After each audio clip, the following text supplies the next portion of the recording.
I am immensely grateful to all those people who have taken the time to make comments, to write comments underneath my videos, and whether I accept what they are saying or whether I reject it, in a way, is almost irrelevant. I want to be part of a wider debate. I'm very proud of that debate, and therefore I will accept that some people are going to hold views which are not mine, and which in fact I might even profoundly disagree with.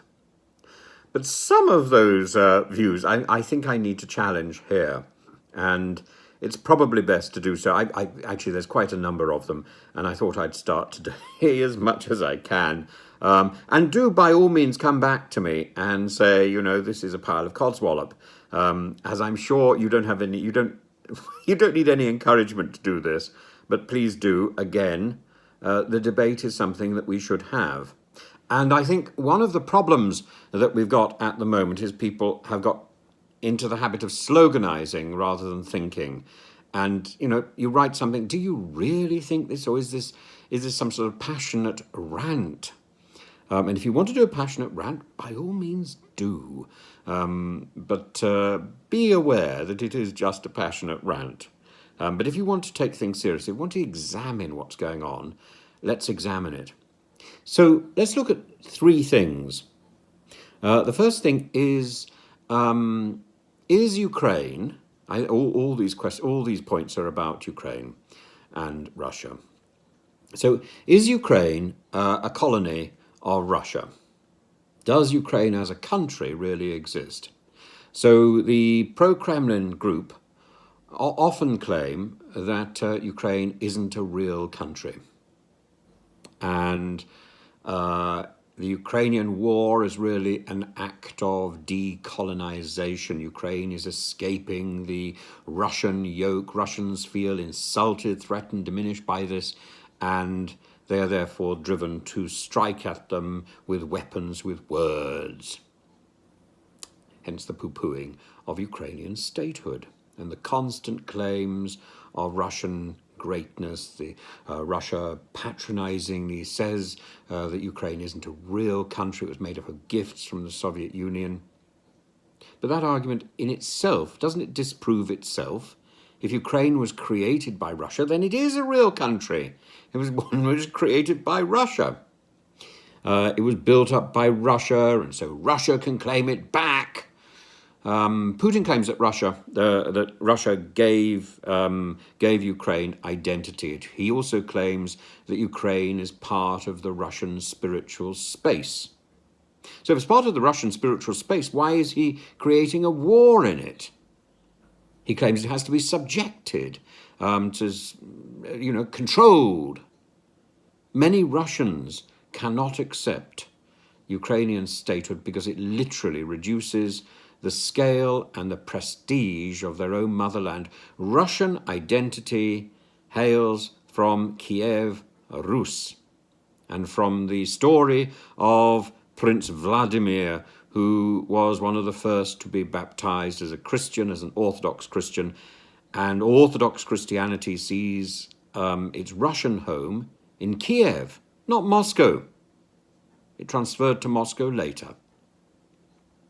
Now, some of the people who have been attacking my channel have attacked Mr. Zelensky and accused Ukraine of Nazism. It is absurd to attack a Jewish president and to call him a Nazi. This is absurd and insulting and patronizing and ridiculous.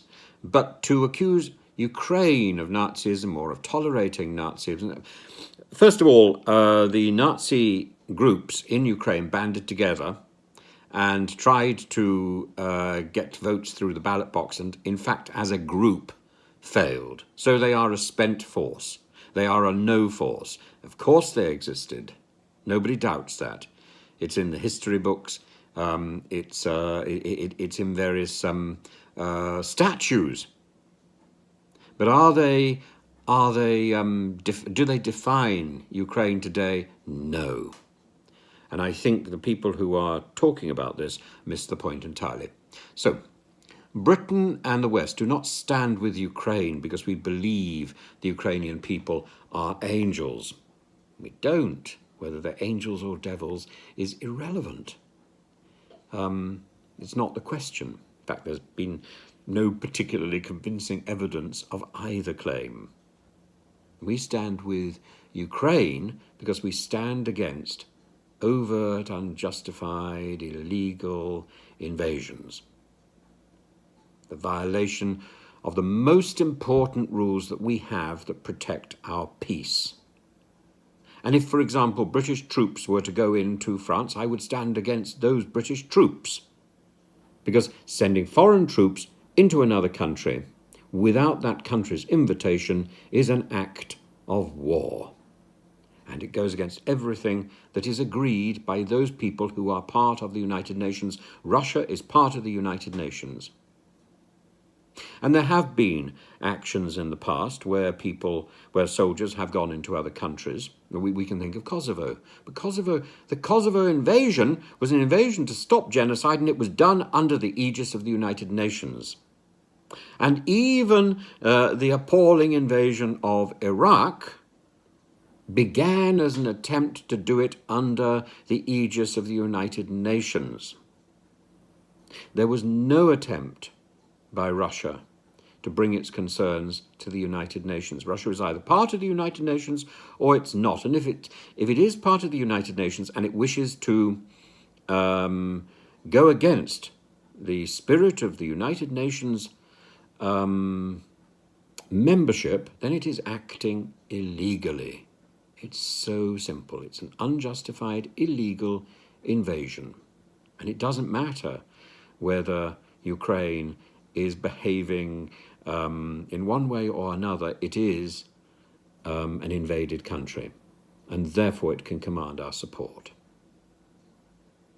Now, I'll leave the other things for a little later. I want to look at how propaganda, how we can identify what is true and what is false news, what is propaganda and what is genuine, real news, what is fake news and what is something we can rely on. And I think I've got a few ideas about that. I'll come back to that later. So anyway, thank you very much for watching, and I hope these points are of some use, and I hope they're seen as some sort of response to some of the comments that have been put under the videos, and they're meant in the most reassuring and positive way.